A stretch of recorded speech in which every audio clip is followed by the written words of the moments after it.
Chinese State Councilor Wang tells the UN that China is committed to free trade, to the UN system of multilateralism, and to its international agreements.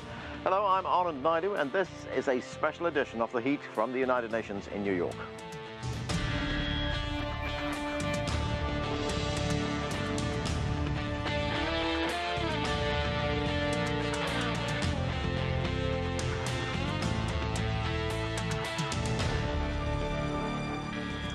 In his address to the UN General Assembly, Chinese State Councilor and Foreign Minister Wang highlighted the Chinese commitment to multilateralism and globalization.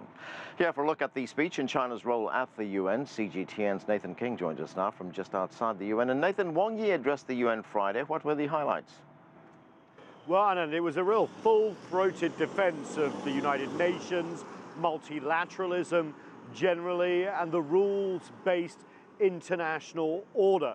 Basically saying in a time of more challenges, it's more important for the world to work out problems together rather than individually or just as regional blocks. And of course, it's been very much of a Chinese theme here at the UN General Assembly. There's one other event I want to mention. He actually gave a speech to the Council of Foreign Relations here in New York, prestigious think tank, where he basically also said that US academics who said that China is trying to replace the US as the world leader have got it wrong, that China wants a harmonious and peaceful rise and doesn't want to displace the US, trying to sort of put down fears that have been spread here in the US as well recently. So very much, I would say, a commitment to a multilateral order, also focusing on development, thinking that perhaps China's development could have lessons. He mentioned the Belt and Road Initiative, of course, and talked about how China has lifted hundreds of millions of people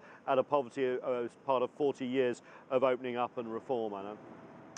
Nathan, Wang also touched on a number of international issues in his speech and throughout the week, actually, at the UN General Assembly. But specifically, China reiterated its commitment to the JCPOA, the Iran nuclear deal.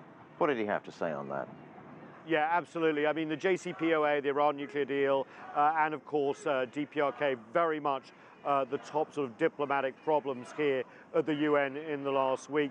JCPOA, again, he said, look, this is an example of multilateralism working, a hard-won negotiation over 10 years, essentially, of negotiations, and it needs to be upheld.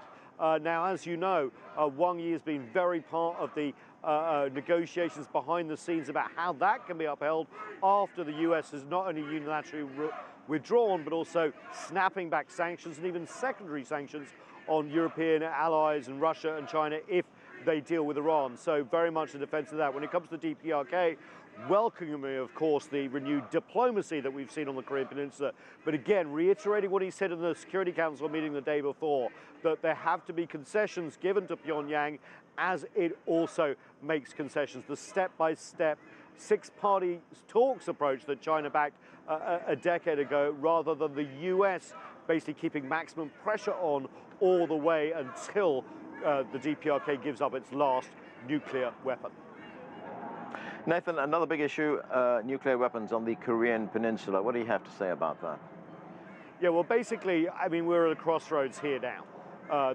Basically, it's really about whether the diplomacy works. And everyone is sort of waiting now to see if the rapprochement that we've seen between Pyongyang and Seoul actually carries on to the rapprochement between Pyongyang and Washington after the Singapore summit back in June between US President Trump and the leader in the DPRK, Kim Jong-un. Wang, of course, is backing those efforts, but also China doesn't see this as just a two-party process. There are obviously not just the US and South Korea and North Korea and Japan, but also other stakeholders in the region, of course, Russia and China as well.